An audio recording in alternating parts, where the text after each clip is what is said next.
Hi. Global Videos News Post. Welcome to YouTube channel. Brussels. European leaders on Friday were toasting British Prime Minister Boris Johnson's thumping election victory, embracing the decisive result for a man who campaigned for Brexit and against much of what they stand for.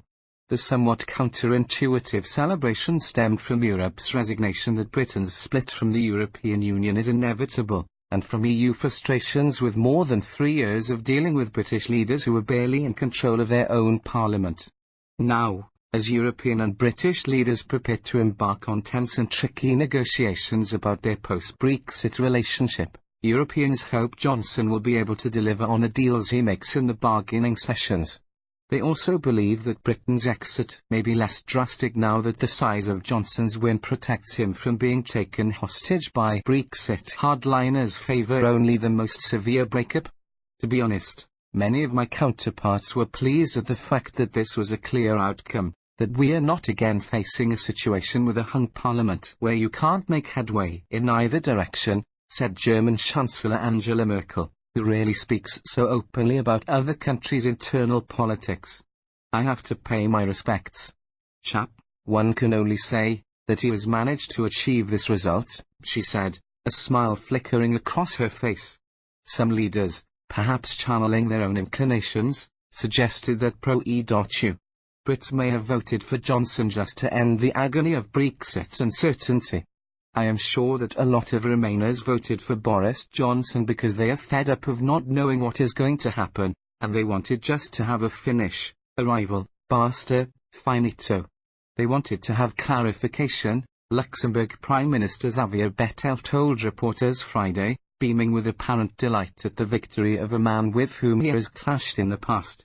Even those who are likely to suffer most from Brexit expressed relief at the end to uncertainty. We had for a few years a parliament that was not able to form a majority around anything, said Irish Prime Minister Leo Varadkar. We now clearly have a majority in the House of Commons to ratify the withdrawal agreement.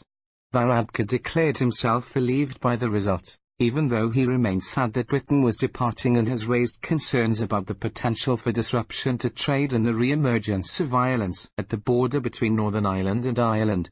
EU leaders now expect Britain to leave on January 31 and enter an 11-month limbo state, where it will still be subject to EU rules and will be able to trade with Europe as though it were a full-fledged member. But nothing is settled about the relationship between Britain and Europe after December 31, 2020, when the transition period is set to end.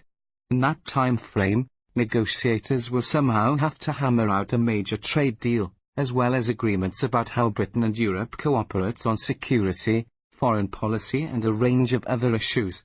Virtually no one on the European side believes it possible to agree to a meaningful trade deal that fast, meaning either that Johnson will have to break a campaign promise by asking to extend the transition, or that Britain and the EU could wind up with the same type of sudden break at the end of 2020 that Parliament until now refused to allow. Leaders are uncertain which approach Johnson will take, since he started his mandate in July with bombastic and uncompromising rhetoric, but then broke several of his own promises to compromise and deliver on a withdrawal deal in October. He has declared himself in favour of a harsh split-up that would give Britain freedom to determine its own regulations and compete directly with Europe.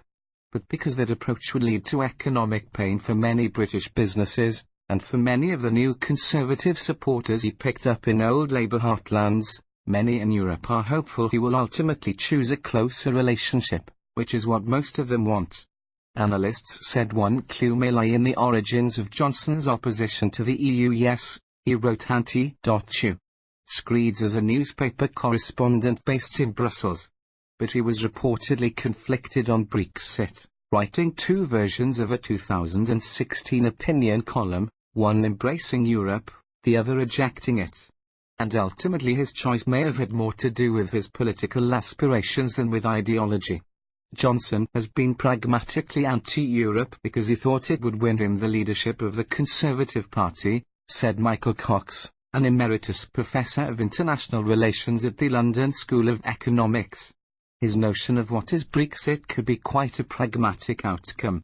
In Brussels, Leaders were readying for the sprint of trade negotiations and debating how to structure them.